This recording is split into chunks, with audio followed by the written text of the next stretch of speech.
Semifinal खेलेगा भारत, क्योंकि टी20 world cup में टीम इंडिया ने जबरदस्त वापसी कर ली है और अफगानिस्तान को हराने के बाद अब भारत ने स्कॉटलैंड पर भी बड़ी जीत हासिल की है। दो धमाकेदार जीत के बाद टीम इंडिया का नेट रन रेट भी काफी बेहतर हो गया है। ऐसे में अब सेमीफाइनल की उम्मीद फिर से जगने लगी है, लेकिन क्या यह रास्ता इतना आसान होगा, इसको भी समझने की जरूरत है। टीम इंडिया ने स्कॉटलैंड को सिर्फ 85 रनों पर ऑल आउट कर दिया था और भारत को न्यूजीलैंड के नेट रन रेट से आगे निकलने के लिए अब इस टारगेट को 53 बॉल में अफगानिस्तान के नेट रन रेट से आगे निकलने के लिए 43 बॉल में टारगेट को पार करना था। टीम इंडिया ने ऐसा ही किया और सिर्फ 7 ओवर के अंदर ही ये जीत हासिल कर ली। टीम इंडिया की स्कॉटलैंड पर इस जीत के साथ ही ग्रुप 2 की पॉइंट टेबल में तीसरे नंबर पर पहुंच गई है। खास बात यह है कि भारत का नेट रन रेट अब अफगानिस्तान और न्यूजीलैंड से भी बेहतर हो गया है। यानी अगर सेमीफाइनल में पहुंचने के लिए नेट रन रेट पर बात आती है, तब टीम इंडिया को काफी ज्यादा फायदा हो सकता है और स्कॉटलैंड के खिलाफ टीम इंडिया के बॉलर्स पूरे रंग में भी दिखाई दिए। ये मैच आपने देखा होगा, यही कारण रहा है कि स्कॉटलैंड सिर्फ 85 रनों पर ऑल आउट हो गया। जसप्रीत बुमराह, रविंद्र जडेजा, रविचंद्रन अश्विन और मोहम्मद शमी ने बेहतरीन बॉलिंग की और टीम इंडिया को सिर्फ 86 रनों का टारगेट ही मिला था, जिसे रोहित शर्मा और केएल राहुल की धमाकेदार बैटिंग के दम पर सिर्फ 39 बॉल में ही पूरा कर लिया गया। ये टारगेट काफी छोटा था, क्योंकि टीम इंडिया ने स्कॉटलैंड को बेहतरीन बॉलिंग के साथ कुछ ही अंकों में समेट दिया, मात्र दोहरे अंकों में, और ये दोहरा अंक सिर्फ और सिर्फ 85 था। जिसके बाद टीम इंडिया को लक्ष्य मिला 86 का और इस 86 को टीम इंडिया ने मात्र 7 ओवर में ही पूरा कर लिया। 39 बॉल में ये सफर जो था वो पूरा हो गया और अब स्कॉटलैंड पर इस शानदार जीत के बाद भारत की ओर सेमीफाइनल में एक बार फिर से उम्मीद जगने लगी है। भारत एक बार फिर से सेमीफाइनल खेल सकेगा, ये इस सवाल पर संशय अभी बरकरार है कि खेलेगा या नहीं, लेकिन उम्मीदें पूरी जगने लगी है, क्योंकि जिस तरीके से भारत ने कल अपनी जीत हासिल की है, कल जिस तरीके से विराट कोहली का जन्मदिन भी था और उनको ही ये जन्मदिन का तोहफा आप कह सकते हैं, उन्होंने पूरे भारत को दिया और 2 एक के बाद एक धमाकेदार जीत हासिल की है। इससे पहले अफगानिस्तान और उससे पहले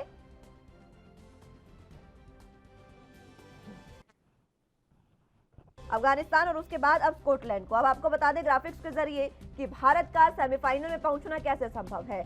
अगर भारत सेमीफाइनल में पहुंचने की कोशिश में है तो नेट रन रेट का काम अब शुरू होने वाला है। आपको बता दें कि भारत का सेमीफाइनल में पहुंचना कैसे संभव होगा, सेमीफाइनल खेलेगा भारत, ये बड़ा सवाल अभी भी बरकरार है। अब कैसे खेलेगा ये देखना होगा। यही आपको समझा रहे हैं कि सेमीफाइनल में कैसे भारत पहुंच सकता है। टीम इंडिया नामीबिया को बड़े अंतर से अगर हराए, ये पहला पॉइंट है जो भारत के सेमीफाइनल में पहुंचने की संभावना और ज्यादा हो जाएगी। नामीबिया को हराना होगा और उसके बाद अफगानिस्तान अगले मैच में अगर न्यूजीलैंड को हरा दे, यानी न्यूजीलैंड अगर हारती है तो नेट रन रेट पर बात आती है और उसके बाद टीम इंडिया सेमीफाइनल में खेल सकता है। अब ऐसा होने पर 3 टीमों के पॉइंट 6 पॉइंट हो जाएंगे। तीनों ही टीम जो बड़ी टीमें हैं उनके पॉइंट 6 होंगे और अगर ये पॉइंट 6 हो जाते हैं तो उसके बाद बात आती है नेट रन रेट पर। तो अब आपको बताते हैं कि भारत का सेमीफाइनल में पहुंचना कैसे संभव है। अफगानिस्तान और स्कॉटलैंड पर जबरदस्त जीत के बाद भारत के 4 पॉइंट हो गए हैं, जबकि उसका नेट रन रेट 1.019 हो गया है। भारत का नेट रन रेट अब ग्रुप 2 में सबसे बेस्ट है। हालांकि अब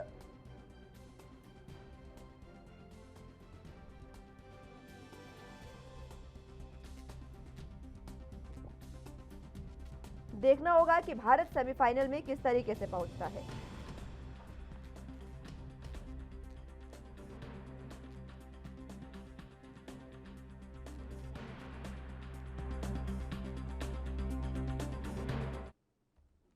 चलिए तो इसी पर चर्चा की शुरुआत करते हैं। मेरे साथ मेरे 2 गेस्ट मौजूद हैं, उन्हीं से आपका तारुफ करवा देते हैं। सबसे पहले मेरे साथ अमित जुड़े हुए हैं खेल विशेषज्ञ के तौर पर, और इसी के साथ मेरे साथ न्यूज रूम से लाइव जुबैर अली खान मेरे सहयोगी जुड़े हुए हैं। सबसे पहले अमित मिश्रा, मैं आप ही के पास आना चाहूंगी। जिस तरीके से कल भारत ने बैटिंग की है और ये बैटिंग काफी शानदार रही, इस शानदार बैटिंग और बॉलिंग के बाद आप अब किस तरीके से देखते हैं, क्या भारत सेमीफाइनल में पहुंच पाएगा? अमित, देखिए मुस्कान, सेमीफाइनल की जो पहुंचने की टीम इंडिया की जो कवायदें हैं वो काफ़ी तेज हो गई हैं, क्योंकि अभी जिस तरीके से टीम इंडिया ने पिछले 2 मैचों में खेला है और उससे पहले जो 2 मैचों में हार मिली थी उससे काफ़ी निराशा हुई थी, तो खिलाड़ियों का जो मनोबल था वो कमज़ोर हुआ। लेकिन अभी जिस तरीके से स्कॉटलैंड और उसके बाद अफगानिस्तान को जिस तरीके से टीम इंडिया ने हराया, तो उससे रन रेट जो है वो काफ़ी बेहतर हुआ है। यहाँ तक जो पाकिस्तान अभी 4 मैच जीत के टॉप पे है टेबल में, उसका रन रेट इतना नहीं है कि टीम इंडिया को वो टक्कर दे पाए रन रेट के हिसाब से।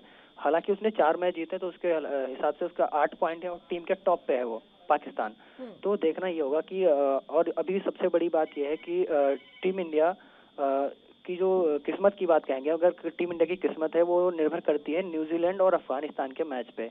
अगर अफगानिस्तान न्यूजीलैंड को हरा देता है तो टीम इंडिया सेमीफाइनल में पहुंच सकती है, अगर टीम इंडिया नामीबिया को हरा देती है तो। हाँ, तो ये काफी ज्यादा निर्णायक मुकाबला रहेगा। और जिस तरीके से अभी मुझे लग रहा है कि टीम इंडिया के बॉलर जो है वो काम कर रहे हैं, जिस तरीके से उन्होंने कल बॉल डाला, चाहे वो शमी हो या जडेजा हो, इसके अलावा बुमराह हो, उन्होंने काफी अच्छा बेहतर प्रदर्शन किया है अपना। और इसके अलावा बल्लेबाज हैं वो भी अपनी एक तरीके से लय में नजर आ रहे हैं। रोहित शर्मा देख लो, जिस तरीके से बेबाकी से कल सिक्सर लगा रहे थे, चौके लगा रहे थे, वो लग रहा था कि एक बॉलर के साथ खिलवाड़ कर रहे हैं, ऐसा महसूस हो रहा था। और चाहे केएल राहुल को ले लो, 17 गेंदों में 50 रन, तो ये काफी टीम इंडिया के लिए बहुत ही ज्यादा फायदेमंद है। और मुझे लग रहा है कि वो लय बरकरार रहेगी, क्योंकि अब मनोबल हाई है। सेमीफाइनल में जाने की एक खुशी जो मन में है कि हम सेमीफाइनल में पहुंच सकते हैं, अगर ऐसा होता है कि न्यूजीलैंड को अफगानिस्तान हरा देता है तो। जी मुस्कान। ठीक है अमित, जुबैर आपके पास मैं आना चाहूंगी। देखिए पूरे तरीके से टीम इंडिया का जोश कल देखने को मिला, और ये जो जोश है इसी जोश ने दिखाया और ये उम्मीद एक बार फिर से जगा दी है कि सेमीफाइनल अब भारत खेल सकता है। आपको क्या लगता है, कैसी उम्मीदें हैं? बिल्कुल बिल्कुल मुस्कान, बिल्कुल भारत खेल सकता है मैच। भारत ने जिस तरीके से कल मैच खेला है तो भारत ने दिखा दिया कि दुनिया की सबसे बेस्ट टीम है इंडिया, और अच्छी तरीके से क्रिकेट खेला है। मैं मानता हूँ शुरू के 2 मैच जो भारत ने अपने लॉस किए हैं, उसके बाद जो भारत का मैच हुआ था अफगानिस्तान से, अफगानिस्तान के बाद उसने एक बड़ा रिकॉर्ड बनाया जो वर्ल्ड कप में अभी तक किसी भी टीम ने नहीं बनाया। भारत ने 210 रन का स्कोर खड़ा किया था वर्ल्ड कप में अफगानिस्तान के खिलाफ, जिसके साथ वो 66 रन से विन जीती थी मैच वो भारत। और उस मैच में काफ़ी अच्छा प्रदर्शन भारत के बॉलर्स और बैटर के साथ हुआ था, जो ऑलराउंडर प्रदर्शन दिखाया गया था। उस मैच के बाद भारत का रन रेट अच्छा हो गया था, और इस मैच के बाद फिर भारत का मैच स्कॉटलैंड के खिलाफ हुआ था, जिसमें उसने अच्छी तरीके से बैटिंग करके दिखाई और अच्छा प्रदर्शन करके दिखाया। जो भारत अब 4 अंक हो गए हैं भारत के, और इसके बाद भारत अपने इस टीम उसमें पॉइंट में 1.69 के साथ में अपने रन रेट के साथ अपने कंप्लीट हैगा। इसलिए भारत बहुत मजबूत टीम के रूप में दिख रहा है। अब भारत का मैच जो हैगा वो नामीबिया के साथ में हैगा। अगर नामीबिया के साथ भारत मैच जीत लेता है तो अपने ग्रुप में 3-3 अंक 6 अंकों के साथ कंप्लीट हो जाएगा भारत। और अगर उसका मैच कल जो मैच हैगा अफगानिस्तान और न्यूजीलैंड का, वो निर्णय देगा मैच। जो भारत अगर वो वाला मैच न्यूजीलैंड अगर कल हार जाता है तो वो भारत का सेमीफाइनल में आना कंफर्म हो जाएगा। ठीक है जुबैर, बहुत शुक्रिया आपका हमारे साथ जुड़ने के लिए और तमाम जानकारी मेरे साथ देने के लिए। मेरे साथ मेरे सहयोगी अमित अभी भी जुड़े हुए हैं, आपकी जगह अमित मेरे साथ खेल पत्रकार जुड़े हुए हैं। अमित आपके पास मैं आना चाहूंगी। देखिए नेट रन रेट पर बात हुई है, अब अगर नेट रन रेट की बात आती है तो किस तरीके से, क्योंकि 6 पॉइंट अगर हो जाएंगे तमाम टीमों के, 3 टीमों के, तो उसके बाद नेट रन रेट पर किस तरीके से बात आएगी? देखिए नेट रन रेट जो है वो बहुत ज़्यादा मायने रखता है, क्योंकि किसी भी टीम को उसको टेबल में टॉप पे ले जाने के लिए या उसको सेमीफाइनल में उसके जो प्रतिद्वंदी हैं उनको उनसे भिड़ाने के लिए एक बहुत महत्वपूर्ण भूमिका निभाता है। क्योंकि उस पर टीम का प्रदर्शन निर्भर करता है कि जो टीम जितना अच्छा प्रदर्शन करेगी उसका रन रेट उसी हिसाब से चूज किया जाता है। अभी पाकिस्तान का ले लें, अगर पाकिस्तान के साथ जितने भी 4 मैच खेले हैं पाकिस्तान ने, उसमें से अगर टीम इंडिया का एक मैच छोड़ दें जिसमें उन्होंने पाकिस्तान को हराया था, वो मैच छोड़ दें, उसके अलावा उसने जो 3 मैच खेले हैं, चाहे वो न्यूजीलैंड हो, चाहे वो स्कॉटलैंड हो या बाकी और नामीबिया हो, तो इसमें से उसने तीनों जो बाकी की जो 3 टीमें थी उनसे काफ़ी ज़्यादा उनको एक तरीके से कह सकते हैं कि बहुत जिल्लत झेलनी पड़ी जीतने के लिए, बहुत ज़्यादा उन्होंने जोर लगाना पड़ा। वो ऐसे आसानी से उन्हें जीत नहीं मिली। इस चक्कर में उनका रन रेट टीम इंडिया का काफ़ी बेहतर है। इस चक्कर में उनका जो रन रेट था वो काफ़ी ज़्यादा कम है टीम इंडिया के मुकाबले। अगर पाकिस्तान का रन रेट की बात करें तो उसका अभी 1.065 है, और पॉइंट की बात करें तो 8 है। और जबकि टीम इंडिया अभी 2 मैच जीती है केवल, उसमें उसका जो रन रेट है वो 1.619 है। तो ये काफी ज्यादा महत्वपूर्ण है। और इसके अलावा अगर देखें तो फिलहाल ये बात ये है कि उसका रन रेट जरूर कम है, लेकिन पाकिस्तान अभी फाइनल में सेमीफाइनल में पहुंच गया है। तो अब वही है कि न्यूजीलैंड पे आके टकती है। न्यूजीलैंड अगर अफगानिस्तान से हार जाता है तो वो सेमीफाइनल में पहुंच जाएगा। और अगर उधर की बात करें तो हम इंग्लैंड अभी सेमीफाइनल में भी पहुंच गया है, और अब उसका ऑस्ट्रेलिया और साउथ अफ्रीका के साथ है मैच। तो ये काफी महत्वपूर्ण रहेगा कि जो ग्रुप 1 की जो टीम है उसमें कौन इंग्लैंड का मुकाबला करेगी सेमीफाइनल में। अगर यहाँ से अगर भारत देखें, यहाँ से ग्रुप 2 से भारत अगर सेमीफाइनल में पहुंच जाता है और पाकिस्तान को सेमीफाइनल में हराता है, तो फिर ये भी देखना महत्वपूर्ण होगा कि भारत को ये वर्ल्ड कप जीतने के लिए किस टीम से भिड़ना पड़ेगा। इंग्लैंड होगी, इंग्लैंड से अगर मैच होता है तो बहुत ज्यादा काफी दिक्कतों का सामना करना पड़ेगा, क्योंकि जिस तरीके से अभी इंग्लैंड खेल रही है मैच, वो बहुत ज्यादा शानदार प्रदर्शन है उनका।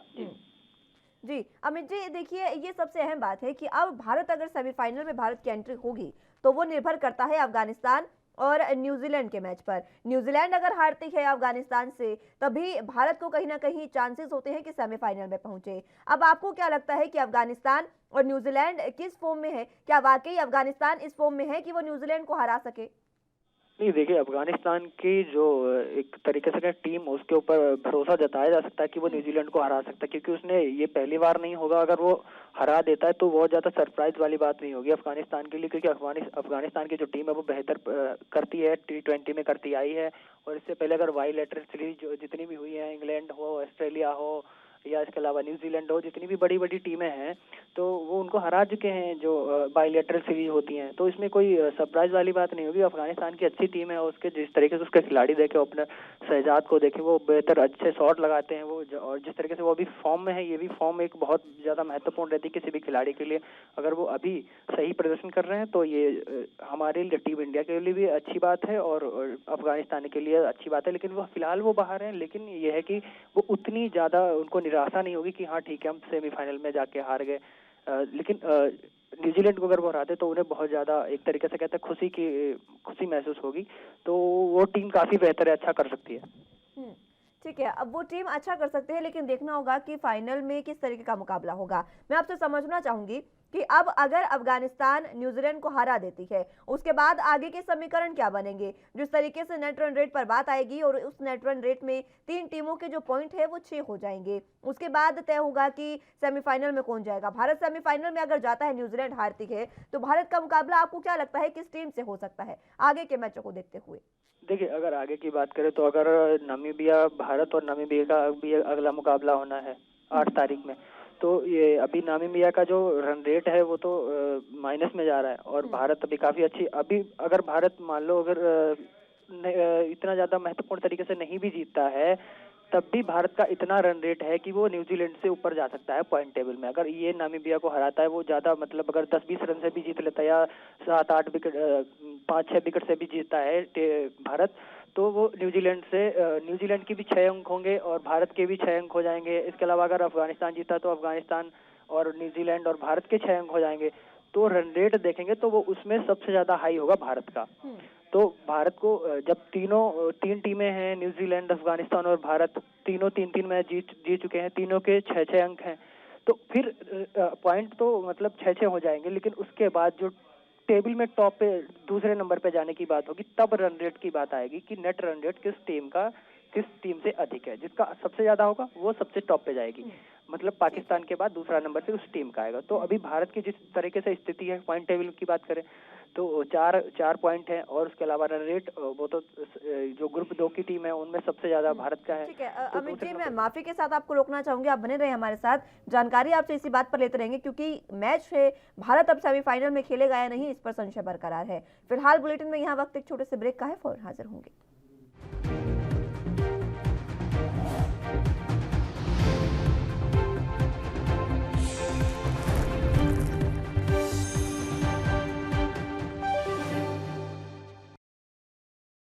ब्रेक के बाद एक बार फिर से स्वागत है आप सभी का। तो सेमीफाइनल में खेलेगा भारत, इस पर संशय अभी भी बरकरार है। मेरे साथ अमित मिश्रा खेल पत्रकार के रूप में जुड़े हुए हैं, खेल विशेषज्ञ के रूप में। अमित जी, मैं आपसे एक बार फिर से समझना चाहूंगी, पॉइंट टेबल की हम बात कर रहे थे। पॉइंट टेबल में जब बात आती है तो किस तरीके के समीकरण बनेंगे और कैसे भारत को सेमीफाइनल में एंट्री मिलेगी? देखिए, मैंने आपको बताया था, जो मैं दोबारा आपको बताना चाहूँगा कि वही है कि अब अफगानिस्तान और न्यूजीलैंड का जो मैच है वो सबसे ज़्यादा भारत के लिए एक निर्णायक मुकाबला है। हालांकि देखना होगा कि न्यूजीलैंड भी एक बेहतरीन टीम है और उसके पास जो अभी बॉलर, हम अगर फास्ट बॉलर की बात करें तो वो एक बेहतरीन, और मैं मानता हूँ कि जो वर्ल्ड के 10 टॉप 10 बॉलर की बात करें तो उनमें वो आते हैं, उनके जो फास्ट बॉलर हैं, चाहे वो मिचेल स्टार्क हो या मिचेल मार्श हो, एस्टन एगर हो। जिस तरीके से उनके पास स्पिन बॉलिंग है वो भी, तो क्योंकि मैंने अभी पिछले मुकाबला था जो न्यूजीलैंड का इंडिया से, उसमें मैंने देखा, पूरे देश ने देखा कि किस तरीके से उन्होंने भारतीय बल्लेबाजों को, जो जिसका ये माना जाता है कि भारतीय खिलाड़ी स्पिन को अच्छा खेलते हैं, लेकिन उनके जिस तरीके से स्पिनरों ने अपना प्रदर्शन दिखाया उसके सामने भारत के खिलाड़ी काफ़ी ज़्यादा एक तरीके से माने कि फेल होते नजर आए। तो उनकी बॉलिंग अटैक जो है वो काफ़ी ज़्यादा महत्वपूर्ण है, और उसके अलावा उनके जो बल्लेबाज हैं वो चाहे मार्टिन गप्टिल हों या केन विलियमसन हों या और जो उनके खिलाड़ी हैं वो काफ़ी अच्छी बेहतरीन प्रदर्शन करें, तो अफगानिस्तान के लिए भी इतना आसान नहीं होगा। और भारत के लिए मैं मानता हूँ कि भारतीय टीम को एक ऐसा दुआ करनी चाहिए अफगानिस्तान की टीम के लिए कि वो न्यूजीलैंड को हरा दे, ताकि भारत की एंट्री हो जाए सेमीफाइनल में। लेकिन अब ये तो किस्मत के ऊपर निर्भर करेगा कि क्या होता है। और वही है कि अभी सबसे महत्वपूर्ण चीज़ है टीम इंडिया के जो पक्ष में आ रही है, जिससे ये लग रहा है कि भारतीय टीम जो है वो सेमीफाइनल खेल सकती है पाकिस्तान के साथ। वो ये है कि टीम इंडिया का रन रेट है वो बहुत ज़्यादा हाई है, पूरी टेबल में देखें तो सबसे ज़्यादा टॉप पे है। तो अगर ये मैच अफगानिस्तान हरा देता है तो फिर तीन जो टीमें होंगी उनके 6-6 अंक हो जाएंगे, और भारतीय टीम का फिर बात आ जाएगी रन रेट पे, और रन रेट पे जब बात आएगी तो भारत और फिर नामीबिया का मैच रहेगा। तो नामीबिया की टीम ठीक है, अभी उसने जिस तरीके से बाकी और जो टीमों का स्क्वाड था उनका, जो छोटी टीमों का उनका, ठीक है, उन्होंने प्रदर्शन अच्छा किया, लेकिन उस तरह का नहीं है कि जो भारत के सामने टिक पाएंगे, क्योंकि भारत बहुत ही ज़्यादा बेहतरीन एक तरीके से, दुबई में काफ़ी सारे मैचेस हुए हैं, अभी हाल ही में आईपीएल हुआ और उससे पहले भी 2020 वाला आईपीएल भी दुबई में हुआ।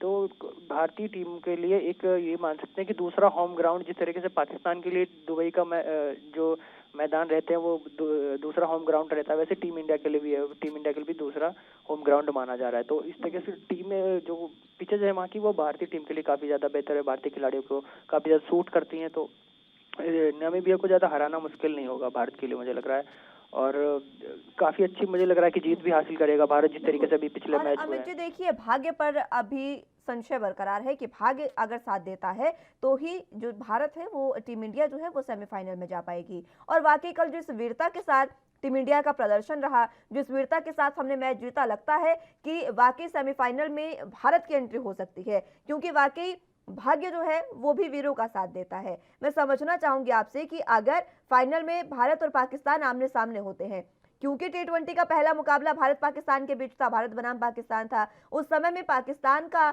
आप चाहे यूं कह लीजिए कि जहां पर स्टेडियम में वो मुकाबला हुआ वहां पर कंडीशंस फेवरेबल थी, या फिर टीम जो पाकिस्तान की जो टीम है वो कहीं ना कहीं उस फॉर्म में थी जिससे भारत को कहीं ना कहीं हार का सामना करना पड़ा। अब एक बार फिर से अगर भारत बनाम पाकिस्तान होता है फाइनल में, तो आप किस तरीके के समीकरण देख रहे हैं? क्या वाकई हम इतिहास दोहरा पाएंगे? हमने जो लगातार पहले के इतिहास देखे हैं, भारत ने बहुत अच्छी बैटिंग की, बहुत अच्छी बॉलिंग की और पाकिस्तान को धूल चटाई, क्या वाकई फाइनल में इस बार ये हो पाएगा? नहीं, देखिए, अगर पाकिस्तान की बात करें तो पाकिस्तान और इंडिया जो दोनों टीमें हैं, मैंने बताया आपको, कोई होम ग्राउंड, दूसरा होम ग्राउंड माना जाता तो पिच का ऐसा कुछ वो नहीं रहा होगा उस मैच में। लेकिन हाँ, ये कह सकते हैं कि भारतीय टीम ने पाकिस्तान की टीम को, मुझे लग रहा है कि हल्के में ले लिया होगा। लेकिन उसके पास जिस तरीके से फास्ट बॉलर हैं अभी उसके, और जिस तरीके से उनके बल्लेबाज हैं, फकर जमान हो गए, चाहे वो मुझे उनके कप्तान बाबर आजम हो, वो भी अभी टॉप 10 की लिस्ट में शामिल है। तो मुझे लग रहा है कि हमारे जो भारतीय टीम थी वो उसने हल्के में लिया, या हमारे यहाँ के जो लोग थे उनको ज़्यादा काफ़ी वो था कि खुशी में उन्होंने देखा ही नहीं कि हम किस तरीके से हमें अपनी रणनीति क्या बनानी है किस टीम के खिलाफ। अगर हम अब पहला मैच खेल रहे हैं तो पाकिस्तान का हमारा जो इतिहास चला रहा है, हम इतिहास के साथ चल रहे हैं। इतिहास को एक तरफ जब हम मैच कोई भी निर्णायक मुकाबला लड़ते हैं तो मुझे लग रहा है कि हमें वर्तमान की स्थिति क्या है उसको देखना चाहिए, और शायद विराट कोहली को वही देखना चाहिए था कि अभी की हमारी कैसी परफॉर्मेंस रही है। पिछले आईपीएल में देखें हमारे खिलाड़ियों का कैसा प्रदर्शन रहा है और किस खिलाड़ी का कैसा प्रदर्शन रहा है, तो उसी हिसाब से मुझे लग रहा है कि टीम का चयन करना चाहिए था। और पाकिस्तान की टीम के साथ हमारे ज़्यादा मैच नहीं होते हैं, बस वही है कि जब कोई चैंपियन वर्ल्ड कप ट्रॉफी होती है या कोई ऐसी और कोई बहुत सारी जो मैचेस होते हैं वो उनमें होता है, लेकिन वैसे हम बाईलैटरल सीरीज पाकिस्तान के साथ नहीं खेलते। तो मुझे लगता है कि हम लोगों को अभी पाकिस्तान के खिलाड़ियों के बारे में और हमारे जो चयनकर्ता थे टीम के उनको ज़्यादा पाकिस्तान के बारे में के खिलाड़ियों के बारे में नहीं पता था, तो उस तरीके की टीम नहीं बना पाए। और अभी काफ़ी बेहतर स्थिति में है पाकिस्तान। तो मुझे लग रहा है कि रणनीति हमारी सही नहीं थी और हमारे जो बल्लेबाज, और उसके बाद अगर हम बात करें ठीक है पाकिस्तान का एक मैच हो गया, चलो की होता है जब दो योद्धा कहते हैं ना लड़ते हैं तो एक को तो हारना पड़ेगा, जो बेहतर लड़ेगा वो जीतेगा, और जो जिसका जैसा प्रदर्शन को वैसी जीत मिलेगी। लेकिन इसके अलावा अगर हम देखें न्यूजीलैंड से जिस तरीके से हमें हार मिली, अभी हम हाल फिलहाल में न्यूजीलैंड से काफ़ी सारे मैच खेल चुके हैं, उससे टेस्ट खेला, वनडे खेला, T20 खेला। अगर उसके खिलाफ भी हमारा प्रदर्शन ठीक नहीं रहता तो मुझे लगता है ये काफ़ी ज़्यादा चिंताजनक बात थी भारत के लिए। लेकिन हाँ अभी है कि उन दोनों मैचों से भारतीय टीम और भारतीय बल्लेबाज कहें कि पूरा जो भारतीय ग्रुप है, स्क्वाड है पूरा, वो काफ़ी ज़्यादा उन दो मैचों से उभर चुका है। और न्यूजीलैंड का जिस तरीके से मैच था मुझे लग रहा है कि उसमें मानसिक जो जिस तरीके से रोहित शर्मा ने भी कहा, जो भी अफगानिस्तान से मैच जीता था उसके बाद रोहित शर्मा ने प्रेस कॉन्फ्रेंस में कहा था कि हमारी वो मानसिक हालत जो है वो दुरुस्त नहीं थी। जब आप लगातार मैच खेलते हैं, कोई भी खिलाड़ी लगातार बहुत सारे मैच खेलता तो जो उसकी मानसिक जो थकान होती है वो काफ़ी ज़्यादा निर्भर करती है किसी भी टीम के लिए और किसी भी एक मतलब एक सिंगल खिलाड़ी के लिए कि उसका मानसिक जो हालत है वो कैसी है, मानसिक थकाव तो नहीं है, उसका मानसिक संतुलन होना बहुत बड़ा, जिससे कि उसको लगे कि हमें किस तरीके से शॉट खेलने हैं, क्या करना है, कैसी रणनीति रखनी है, हमें किस खिलाड़ी के खिलाफ कौन सा बॉलर रखना है। तो ये काफ़ी ज़्यादा महत्वपूर्ण रहता है और मुझे लगता है कि अब उन दोनों मैचों की हार के बाद टीम इंडिया काफ़ी बेहतर स्थिति में और अपनी जो पुरानी जो बातें उनको भूल चुकी है और दोबारा एक नई टीम इंडिया निकल कर सामने आई है। बिल्कुल अमित जी, नई टीम इंडिया निकल कर तो सामने आई है और तभी देखिए कि पॉइंट 2 की जो टेबल है उसमें हम सबसे ऊपर आ गए हैं और सबसे ऊपर का मतलब है कि नेट रन रेट बहुत सुधरा है। जब भारत बनाम पाकिस्तान हुआ या फिर भारत बनाम न्यूजीलैंड हुआ, उस समय में एक ही बात चल रही थी कि हमें नेट रन रेट सुधारना होगा, ये बातें तमाम थी और अब वो नेट रन रेट सुधर गया है और अब उसी पर एक बार फिर से सुई आकर टिक गई है कि अब अगर नेट रन रेट पर बात आती है तो भारत सेमीफाइनल खेलेगा। लेकिन जो नेट रन रेट हमने सुधारा है, क्या वाकई इसको इसी तरीके से बरकरार रख पाएगी टीम इंडिया? देखिए रन रेट तो बरकरार रख पाएगी, लेकिन मुझे लगता है जो सबसे बड़ी बात है हमारे इसमें कि रन रेट को अभी जो हम तीसरे नंबर पे हैं और न्यूजीलैंड दूसरे नंबर पे है, मुझे लग रहा है इसका सबसे पीछे बड़ी एक वजह ये भी हो सकती है, मतलब मेरा मानना है ऐसा कि ये सबसे बड़ी वजह रही है कि भारत को जिस तरीके से मैच का जो शेड्यूल दिया गया, पहला हमारा मैच पाकिस्तान के साथ हुआ संडे को, मतलब जो 24 तारीख का जो संडे था उसको, उसके बाद में जो हमारा दूसरा मैच न्यूजीलैंड के साथ पड़ा वो एक सप्ताह बाद पड़ा। मुझे लग रहा है कि अगर उससे पहले अगर हम देखते तो, लेकिन और जब तक पाकिस्तान को देखे तो पाकिस्तान 3 मैच खेल चुका था एक सप्ताह के अंदर, तो ये ज़्यादा बीच का जो इतना सारा बड़ा गैप था ये काफ़ी ज़्यादा महत्वपूर्ण भूमिका निभा सकता था अगर इसको कम किया जा सकता तो। क्योंकि जब हम खेलते हैं तो कोई भी जो बाकी की और टीमें थी उनको पहले अगर होती ये कोई जो नीचे की जो टीमें हैं 3 अफगानिस्तान, नामीबिया, स्कॉटलैंड, तो शायद आज भारत दूसरे नंबर पे होता और न्यूजीलैंड तीसरे नंबर पे होती, तो ये भी एक बहुत बड़ी मतलब भूमिका निभा सकता था। लेकिन ये है कि फिलहाल की स्थिति यही है कि अभी रन रेट पे हम बात कर रहे थे जब न्यूजीलैंड से पाकिस्तान से हारे थे और न्यूजीलैंड से हारे थे तो वही रन रेट था। लेकिन अब जो सबसे बड़ी बात है वो ये है कि अफगानिस्तान क्या न्यूजीलैंड को हरा पाएगा। अगर हरा देता है तो भारत के लिए एक खुशखबरी होगी और पूरे देश के लिए खुशखबरी, जो क्रिकेट प्रेमी हैं उन सबके लिए एक अच्छी बात होगी। अगर न्यूजीलैंड हारता है अफगानिस्तान के हाथों तो फिर भारत का नंबर बनेगा सेमीफाइनल में जाने का। भारत, मुझे लगता है कि न्यूजीलैंड, जो भारत है वो नमीबिया को हरा ही देगा, तो भारत का सेमीफाइनल में फिर जाना पक्का हो जाएगा। न्यूजीलैंड आज हार जाता है तो, कल हार जाता है तो। न्यूजीलैंड अगर हार जाता है तो सेमीफाइनल में जाना पक्का होगा, लेकिन भारत का नामीबिया के साथ जो मैच है उसके समीकरण आप किस तरीके से देखते हैं? क्योंकि हमें यहाँ पर जिस तरीके से बैटिंग हुई, कल बॉलिंग हुई, हालांकि स्कॉटलैंड कहीं ना कहीं कमजोर टीम है जिसकी वजह से हमने ये मैच जीता। नामीबिया से आप क्या देखते हैं कि क्या वाकई नामीबिया भी हम उनसे मैच जीत पाएंगे? मैं थोड़े समय में आपका जवाब चाहूंगी अमित जी। देखिए, स्कॉटलैंड कमजोर टीम नहीं कह सकते। अगर हम नामीबिया का मुकाबले में रखते हैं स्कॉटलैंड को अगर हम नामीबिया के मुकाबले, तो ज्यादा कमजोर नहीं। हाँ, हालांकि ये है कि नामीबिया ने एक अपना मैच जीता है, लेकिन स्कॉटलैंड के बॉलर देखो कल अच्छी बॉलिंग करते, लेकिन ये है कि अभी सबसे बेहतरीन बात है कि हमारे पास जो है वो विश्व की, अगर हम कहें इस तरीके का कल और इससे पिछले मैच का अगर प्रदर्शन देखें तो मेरा मानना ये है कि अभी हमारे पास विश्व की सबसे तगड़ी टीम है। और मुझे लगता है कि जो अगला मुकाबला नामीबिया के साथ होना है, यही मैच जो टीम है, यही हमें टीम का स्क्वाड रखना पड़ेगा प्लेइंग 11 में। ठीक है अमित जी, बहुत बहुत शुक्रिया हमारे साथ जुड़ने के लिए और चर्चा हमारे साथ करने के लिए। तो जिस तरीके से लगातार संशय बरकरार है कि सेमीफाइनल में भारत खेलेगा या नहीं, हालांकि उम्मीदें यही है कि सेमीफाइनल में भारत जाएगा, और अगर सेमीफाइनल में भारत जाता है तो कहीं ना कहीं वर्ल्ड कप की उम्मीदें एक बार फिर से जग जाएंगी, और अगर सेमीफाइनल में गई फिर तो फाइनल खेलकर ही लौटेंगे।